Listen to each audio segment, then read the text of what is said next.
Now, before we talk about the music, let's talk a little bit about the Neave Trio itself. You formed in 2010, is that right? Yeah, pretty much. What's the backstory on how you all came together? Well, Misha and I met when we were in graduate school. Pretty much day one, I feel like it was at orientation, but pretty much from day one, we were playing together at the Laundry School of Music in Cambridge, Massachusetts, where we got our graduate degrees.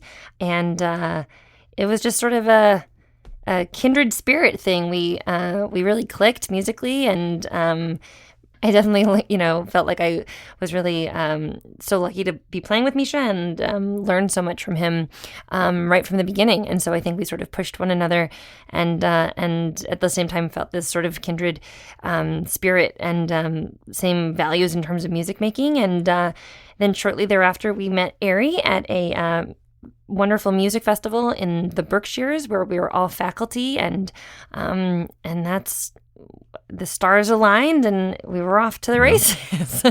So Misha and Eri, you agree with everything that Anna just Absolutely. said, right? Yes. So are you based in Boston, or where are you? We are based most of the time? We are very excited. I'm from Massachusetts, so my parents are pretty happy about it. We are based in Boston. We're actually, I mentioned the Laundry School of Music. We are now, it's come full circle, and we're now faculty there. We are in residence there as a trio, and we love it. So if you're ever in Cambridge, Massachusetts, if we're not on tour, we're probably rehearsing right there. Yes.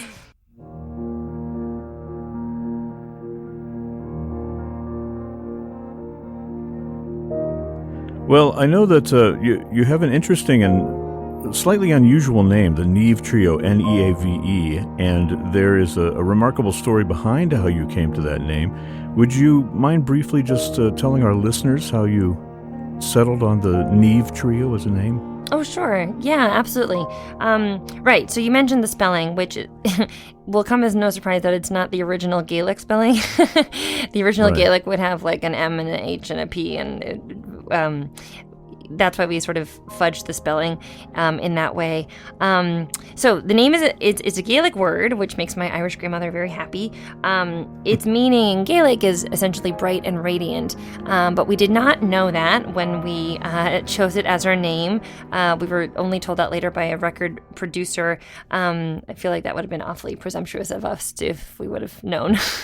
The reason that we picked it is because we had this very really formative experience when we first formed, where we had this great privilege of getting to play on a pretty regular basis for this very close-knit community, for this wonderful audience that just loved music and would come to all of our concerts, and we would get to meet them. We would get to meet various audience members and really develop friendships with many of them.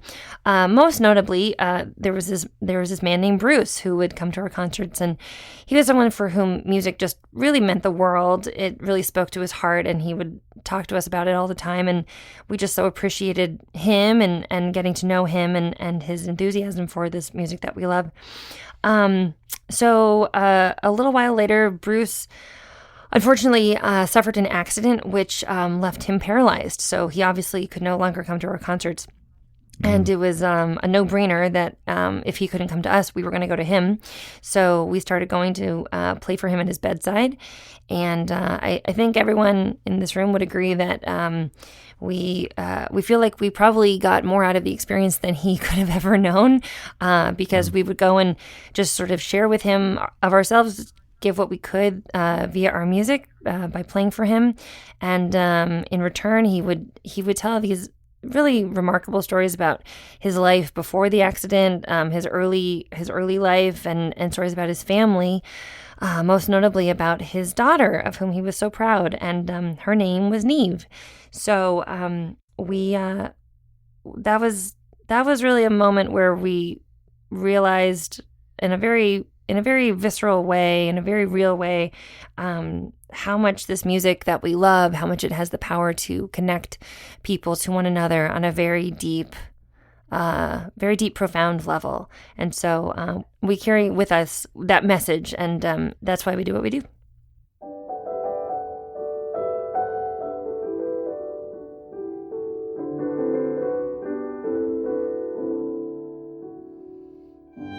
let's talk about the recording. This is your second one for the Chandos label. Your first one was American Moments. Now we have French Moments. I'm wondering what led you to navigate to France for this recording. Well, we found there's so much incredible repertoire for the piano trio by French composers, and one of the most revered piano trios by Ravel is a great example of that. But when we looked at the options for that, we found that those pieces by Fauré, Debussy, and Roussel were very different between each other. They were so different, and they give a wonderful taster of the French repertoire. So we settled on those three pieces.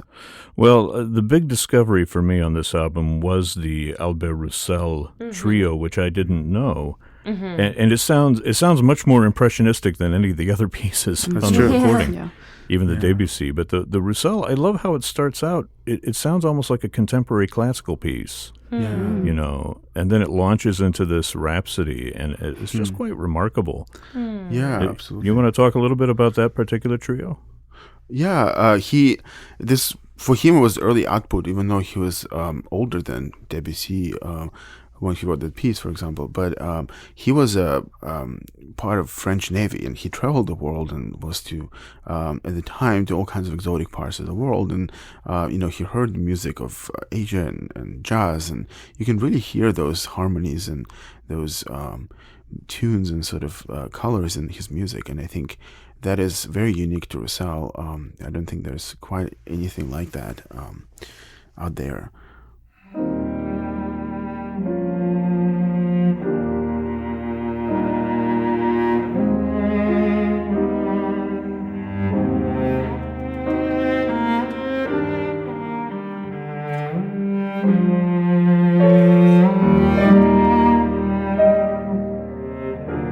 Well, it was composed around the time that Debussy was really opening up, harmony in the early 1900s. Right. And then it says here he came back and revised it in 1927. Right. I'm just wondering how much more Debussy-like it became when he came back for the revision. That's a good question. I think the version we played is a 1927 version. I don't know if there's a lot of changes between those two, but that's a great question.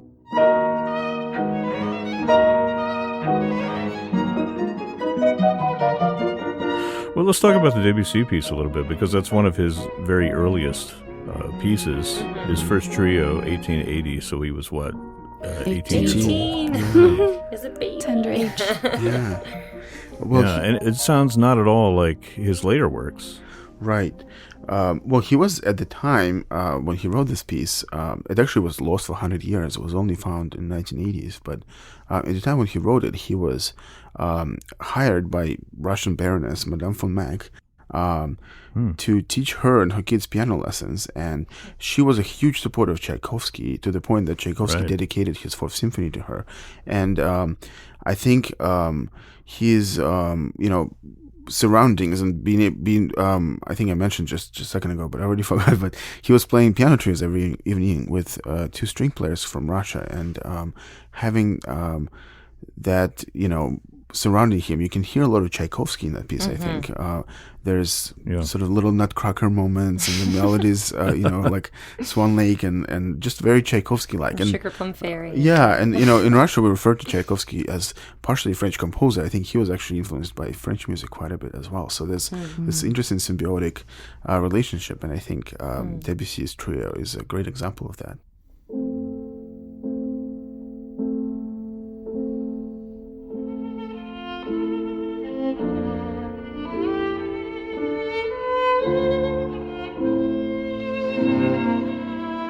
Let's talk a little bit about Gabriel Fauré, because it's really very different from the other two works. This is something that came after he had retired from the Paris Conservatory. He was in his 70s, I believe, when he wrote this piece. Yes, he was very mature, close to actually his death, and he was already deaf when he wrote it. And especially the second movement, you can hear how intimate his music became, and very internal, so that we just love the second movement and the contrast between all the movements.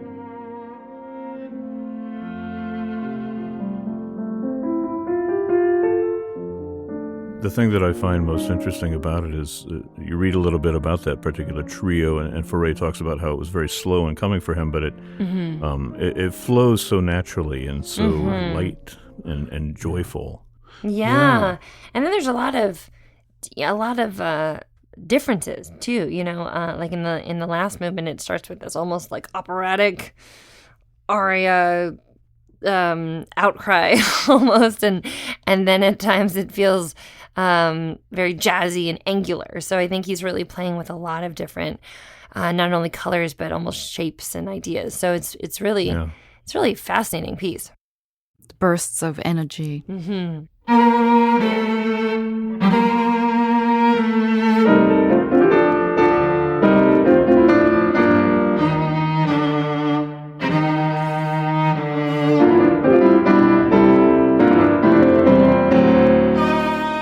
So when the three of you get together and you're starting to work on what's going to be an album, and do you select the repertoire together? Does somebody take the lead as far as rehearsals go? How do you collaborate?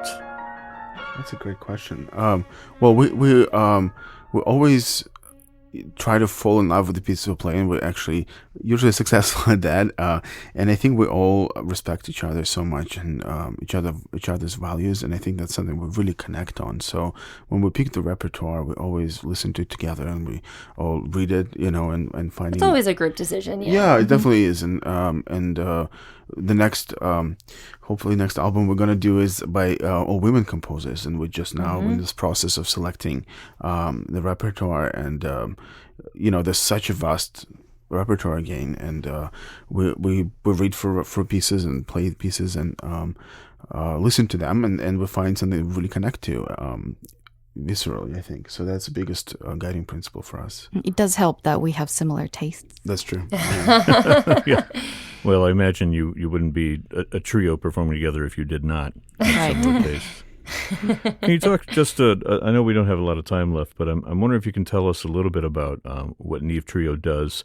Connecting with audiences, I mean, albums are one way to connect with listeners, but what are some of the other ways that you connect with audiences? I read a little bit about Neave Plus on your website. Do you want to talk about your efforts in that area? Absolutely, yeah. I mean, we just feel that this music that we love so much and is so rich and vast, it's part of our job to bring it to as many eyes and ears as we can get to, and to do it in a way that really is true to the music, that it has the authenticity of the music at its core, and at the same time might offer a window in which, or through which, an audience that might not know that they love classical music yet can peak. And so we've done a lot of different collaborations. We've worked with dancers, we've worked with visual artists.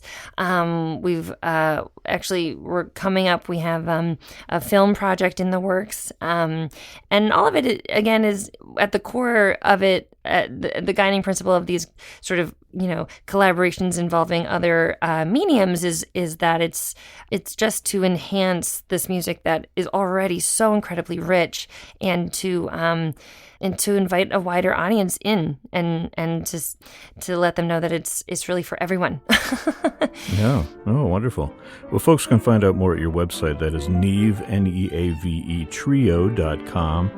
The album is called French Moments from Chandos Records, music of Roussel, Debussy, and Fauré. Really some wonderful recordings here, and so well played and well recorded as well, I might add. Thank you so much. Violinist Anna Williams, cellist Mikhail Veselov, and pianist Eri Nakamura. Thank you, all three of you, for joining us here on FM 91. Thank you so much. Thank you. Thank you.